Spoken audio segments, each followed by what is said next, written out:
Kamusta, mga kaibigan? Welcome sa aking panibagong adventure. Ngayong araw, dadalhin ko kayo sa isang nakakamanghang lugar, ang Kapatagan sa Davao del Sur. Isa itong sikat na destinasyon para sa mga nature lovers, adventure seekers, at motorcycle enthusiasts tulad ko. Tara, samahan niyo ako! Please subscribe to my channels.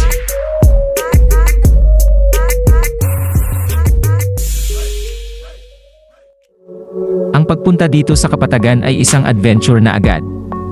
Mula sa maaliwalas na hangin hanggang sa breathtaking na tanawin, talagang sulit ang bawat kilometro. Ang kalsada papunta rito ay may halong smooth at challenging na mga trail, kaya perfect ito para sa mga nagmumotor na gusto ng kakaibang experience.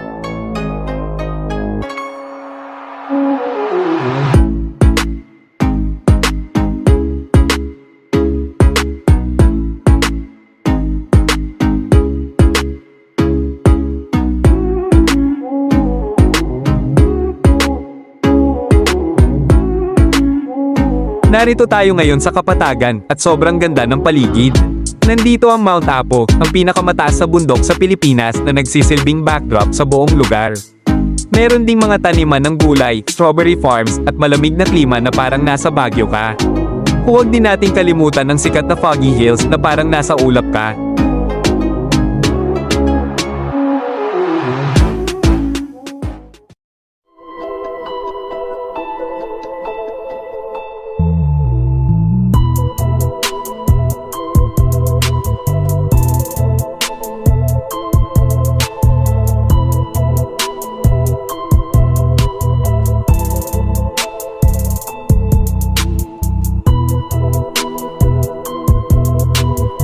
Maraming pwedeng gawin dito sa Kapatagan. Pwede kang mag-camping, trekking, mag-relax sa mga resorts o simpleng magmuni-muni sa tahimik na paligid. Isa sa mga favorite ko ay ang magpahinga habang tanaw ang Mount Apo.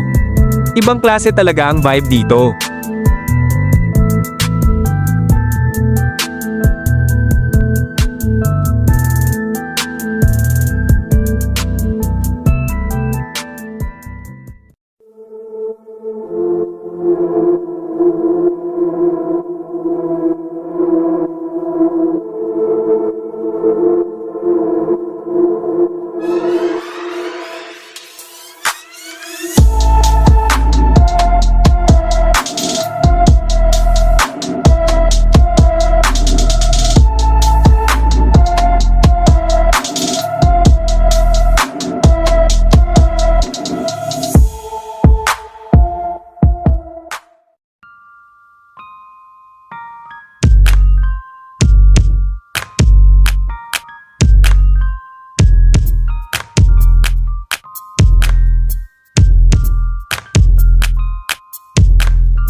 Kung naghahanap ka ng adventure na puno ng tanawin, malamig na hangin, at kakaibang experience, siguradong hindi ka bibigwin ng Kapatagan, Davao del Sur.